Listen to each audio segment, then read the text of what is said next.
Zgjerimi i bashkëpunimit në fushën e arsimit të lartë dhe kërkimit shkencor ishte në fokus të takimit që një delegacion nga Universiteti Daugavpilsit zhvilloi me drejtues të Universitetit Ekrem Çabej. Mes dy rektorëve u shqyrtua mundësia e zhvillimit të programeve të përbashkëta të studimit në fusha si pedagogjia, shkencat natyrore, historia dhe teknologjia e informacionit, si dhe programe ndërdisiplinore me qasje inovative në mësimdhënie.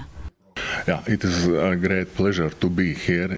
Ne kemi shkëmbyer dhe staf në kuadër të programeve Erasmus dhe sot vazhdojmë diskutimet në programe të përbashkëta, në projekte të përbashkëta, si diplomat e përbashkëta dhe për të organizuar aktivitete të komunikimit shkencor, shkolla verore dhe aktivitete të tjera shkencore. Mendojmë që bashkëpunimi mes dy universiteteve do të vazhdojë dhe në nivele të tjera në programe dhe projekte të përbashkëta.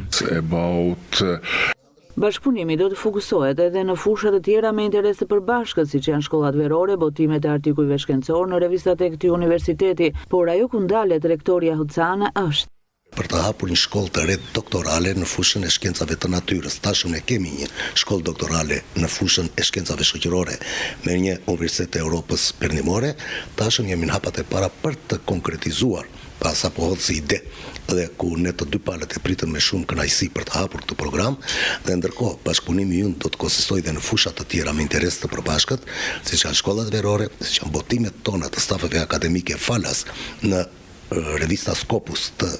që këta kanë në pronësi të tyre, ku për stafet tona akademike do të jetë një ndihmës e jashtëzakonshme, kur dihet që kosto në këto botime në Europë është shumë e lartë. Kështu që në këtë rast, stafet akademike të universitetit tonë kanë gjetur një hapësirë të jashtëzakonshme në këtë bashkëpunim me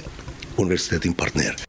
Po ashtu, diskutua angazhimi përbashkët i të dy universiteteve në kuadër të programit Erasmus Plus 2027, me qëllim forcimin e kapaciteteve akademike dhe inovacionit në arsimin e lartë. Aktualisht, dy studentë të Universitetit Ekrem Çabej janë pjesë e programeve të lëvizshmërisë Erasmus Plus në Universitetin e Letonisë, duke dëshmuar se bashkëpunimi mes dy institucioneve po merr formë konkrete.